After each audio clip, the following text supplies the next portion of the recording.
अरे भाभी, आपके मायके वाले उधर बैठेंगे, कुर्सियों पर नहीं, नीचे दरी पर। मेरी ननद रश्मि की यह बात सुनते ही मेरे हाथ में पकड़ी पानी की ट्रे कांप गई। मैं कुछ पल के लिए वहीं ठिठक गई। सामने शादी का भव्य पंडाल सजा हुआ था। सैकड़ों मेहमान, चमचमाती लाइटें, डीजे की आवाज, फूलों की सजावट और हर तरफ खुशी का माहौल था। लेकिन उसी खुशी के बीच मेरी नजर पंडाल के एक कोने पर गई, जहां मेरे बूढ़े मामा मामी, मेरी माँ और मेरा छोटा भाई चुपचाप खड़े थे। उनके हाथों में अभी तक पानी का गिलास भी नहीं था। मेरा नाम काव्या था। शादी को 7 साल हो चुके थे। मैं इस घर की बड़ी बहू थी। आज मेरे देवर करण की शादी थी। पिछले 2 महीनों से मैं इस शादी की तैयारी में दिन रात लगी हुई थी।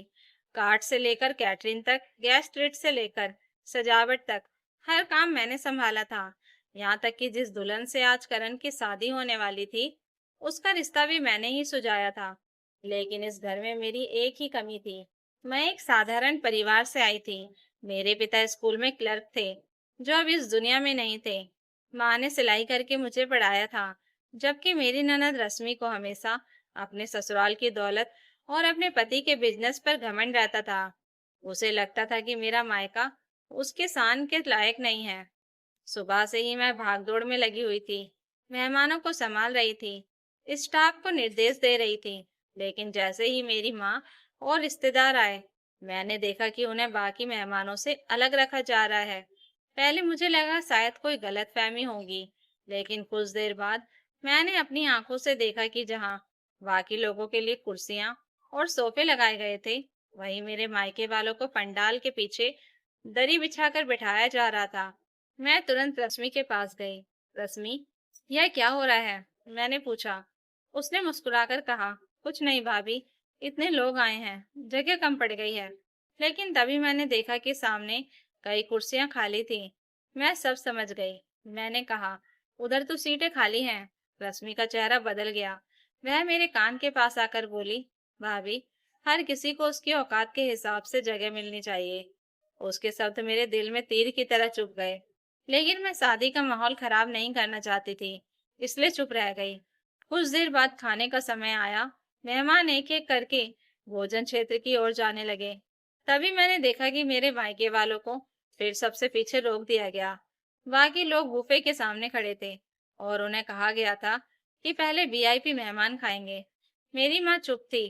उन्होंने हमेशा मुझे यही सिखाया था कि बेटी का घर बसना सबसे जरूरी होता है। इसलिए वह अपमान सहकर भी मुस्कुरा रही थी। लेकिन मेरा छोटा भाई आदित्य बार बार गुस्से में मेरी तरफ देख रहा था। मैं उसकी आंखों में दर्द साफ देख सकती थी। तभी रश्मि फिर वहां आई और उसने स्टाफ से कहा, इन लोगों के लिए प्लेटें उधर लगा दो।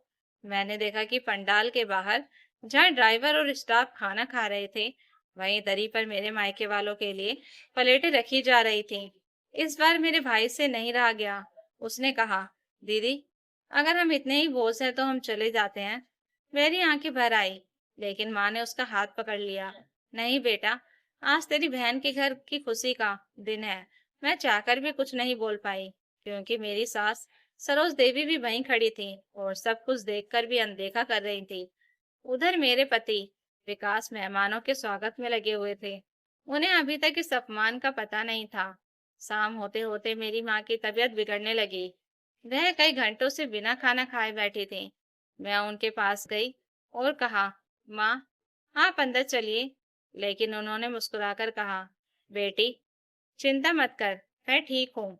उसी समय मैंने देखा कि दुल्हन साक्षी की नजर बार बार हमारी तरफ जा रही थी। वह दूर से सब कुछ देख रही थी। उसकी आंखों में सवाल थे। एक बार वह मेरे पास भी आई और बोली, भाभी, सब ठीक है ना? मैंने मुस्कुराकर कहा, हाँ, सब ठीक है। लेकिन शायद वह समझ गई थी कि कुछ भी ठीक नहीं है। रात को शादी की रस्में शुरू हुई। फेरे हुए, सबने दूल्हा दुल्हन को आशीर्वाद दिया। बाहर से देखने पर सब कुछ एक परफेक्ट शादी जैसा लग रहा था, लेकिन अंदर ही अंदर एक तूफान तैयार हो रहा था, क्योंकि साक्षी ने अपनी आंखों से वह सब देखा था जो किसी नई दुल्हन को शादी से पहले दिन नहीं देखना चाहिए। उसने देखा था कि जिस भाभी ने पूरी शादी संभाली, उसी के परिवार को सबसे ज्यादा अपमानित किया गया। उसने देखा था कि बूढ़ी माँ को घंटों खड़ा रखा गया उसने देखा था कि एक भाई अपनी बहन की इज्जत के लिए तड़प रहा था, और उसने यह भी देखा था कि इस सब के बावजूद काव्या चुप थी, सिर्फ इसलिए कि शादी में कोई बवाल ना हो। आधी रात के बाद विदाई का समय आ गया। ढोलक की धीमी आवाजें बज रही थी। सबकी आंखें नम थी। दूल्हा दुल्हन कार के पास खड़े थे। रिश्तेदार विदाई की रस्में कर रहे थे। सरोज देवी गर्व से मुस्कुरा रही थी। रश्मि भी अपनी सहेलियों के बीच खड़ी थी। तभी साक्षी ने कार का दरवाजा खोलने के लिए कदम बढ़ाया, लेकिन अगले ही पल उसने अपना पैर पीछे खींच लिया। पूरा माहौल अचानक शांत हो गया। उसने कार में बैठने से इनकार कर दिया। सभी लोग हैरानी से उसे देखने लगे। करण ने पूछा, क्या हुआ साक्षी? साक्षी ने धीरे धीरे अपना घूंघट उठाया। फिर उसकी नजर सीधे रश्मि और सरोज देवी पर गई। अगले ही पल उसने सबके सामने एक ऐसा सवाल पूछ दिया जिसे सुनकर पूरे परिवार के चेहरे का रंग उड़ गया। जिस घर में बहू के मायके वालों को इज्जत नहीं मिलती, क्या उस घर में मेरी भी इज्जत होगी? यह सुनते ही विदाई की रस्म बीच में रुक गई। साक्षी का सवाल सुनते ही पूरा माहौल जैसे थम गया। कुछ सेकंड पहले जहां विदाई के गीत बज रहे थे, वहां अब सन्नाटा पसरा हुआ था। कार के पास खड़े रिश्तेदार एक दूसरे का चेहरा देखने लगे। करण हैरान था। सरोज देवी के चेहरे का रंग उड़ चुका था और रश्मि की मुस्कान गायब हो गई थी। साक्षी ने एक बार फिर वही सवाल दोहराया, मुझे जवाब चाहिए। जिस घर में 7 साल से रहने वाली बहू के मायके वालों को सम्मान नहीं मिला, वहां मेरी इज्जत की क्या गारंटी है? किसी के पास जवाब नहीं था। मैंने तुरंत आगे बढ़कर कहा, साक्षी, आज विदाई का समय है, बात को यहीं खत्म करो। लेकिन साक्षी ने मेरी तरफ देखकर सिर हिला दिया। नहीं भाभी, आज अगर मैं चुप रही तो कल मेरी बारी आएगी और कोई दूसरी लड़की फिर यही सब सहती रहेगी। उसकी आवाज में डर नहीं, सच्चाई थी। तभी उसके पिता आगे आए और बोले, बेटी, अगर कोई गलत बात हुई है तो बाद में भी समझी जा सकती है। लेकिन साक्षी ने कहा, पापा, शादी सिर्फ दो लोगों का रिश्ता नहीं होती, दो परिवारों का रिश्ता होती है। और मैंने आज इस परिवार का एक चेहरा देख लिया है। आप सबकी नजरें सरोज देवी और रश्मि पर थी। तभी मेरे भाई आदित्य ने पहली बार सबके सामने कहा, दीदी ने इस घर के लिए क्या नहीं किया, लेकिन आज हमारी माँ को ड्राइवरों के साथ दरी पर बैठाकर खाना खिलाया गया। यह सुनते ही कई रिश्तेदार चौंक गए, क्योंकि उन्हें पूरी बात पता ही नहीं थी। कुछ लोग फुसफुसाने लगे। तभी एक बुजुर्ग चाची बोली, मैंने भी देखा था, मुझे लगा शायद व्यवस्था की गलती होगी। दूसरी तरफ से आवाज आई, नहीं, यह जानबूझकर किया गया था। माहौल धीरे धीरे बदलने लगा। जो लोग अब तक चुप थे, वे भी बोलने लगे। रश्मि ने घबराकर कहा, सब लोग बात को बढ़ा रहे हैं, बस सीटें कम पड़ गई थी। लेकिन तभी कैटरिंग वाले मैनेजर ने अनजाने में सच बोल दिया।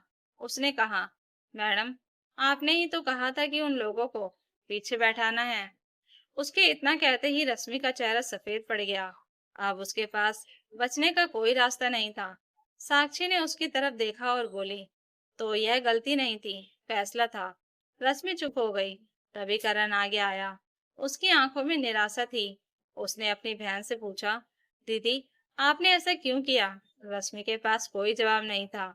कुछ पल बाद वह बोली, क्योंकि हर जगह काव्या भाभी की तारीफ होती है, घर में, रिश्तेदार में, हर जगह। मुझे लगता था जैसे इस घर में मेरी कोई अहमियत नहीं बची। उसकी बात सुनकर सब हैरान रह गए। इतने बड़े अपमान की वजह सिर्फ ईर्ष्या थी। मैंने पहली बार महसूस किया कि रश्मि की नफरत की जड़ यही थी, लेकिन इससे उसकी गलती छोटी नहीं हो जाती थी। तभी मेरे पति विकास, जो अब तक सब सुन रहे थे, अचानक आगे आए। उन्होंने मेरी तरफ देखा और फिर सबके सामने कहा, गलती सिर्फ रश्मि की नहीं है, गलती मेरी भी है। मैं हैरान रह गई। विकास ने कहा, मैंने हमेशा सोचा कि काव्या मजबूत है, सब संभाल लेगी, लेकिन आज समझ आया कि मजबूत इंसान को भी सम्मान चाहिए होता है। फिर उन्होंने अपनी माँ की तरफ देखा। माँ, अगर आज साक्षी ये सवाल ना पूछती तो शायद मुझे कभी पता ही नहीं चलता कि मेरी पत्नी और उसके परिवार ने कितना अपमान सहा है। सरोज देवी की आंखों में आंसू आ गए। वह धीरे धीरे मेरी माँ के पास गई, जो अब भी चुपचाप खड़ी थी। पूरे समारोह के सामने उन्होंने हाथ जोड़ दिए। बहन जी, मुझे माफ कर दीजिए। मैंने आपकी बेटी का मूल्य कभी समझा ही नहीं। मेरी माँ की आंखें भर आई। उन्होंने कुछ नहीं कहा, बस सिर झुका लिया। लेकिन असली पल अभी बाकी था। साक्षी ने कहा, माफी जरूरी है, लेकिन सिर्फ शब्दों से नहीं। सब उसकी तरफ देखने लगे।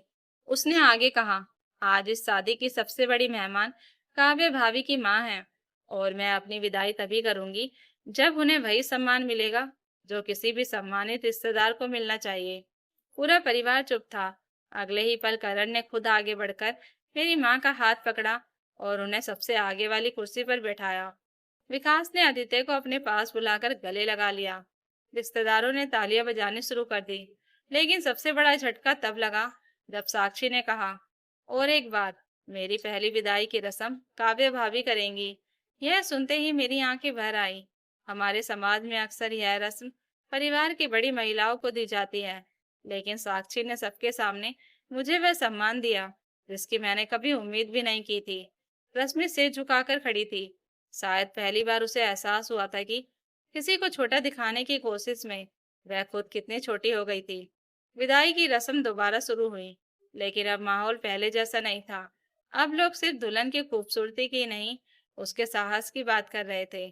साक्षी कार में बैठने लगी तो उसने मेरा हाथ पकड़ लिया और धीरे से कहा, भाभी, जिस घर में आप जैसी औरत हो, वहां अच्छाई पूरी तरह खत्म नहीं हो सकती। मेरी आंखों से आंसू बह निकले। कार चली गई।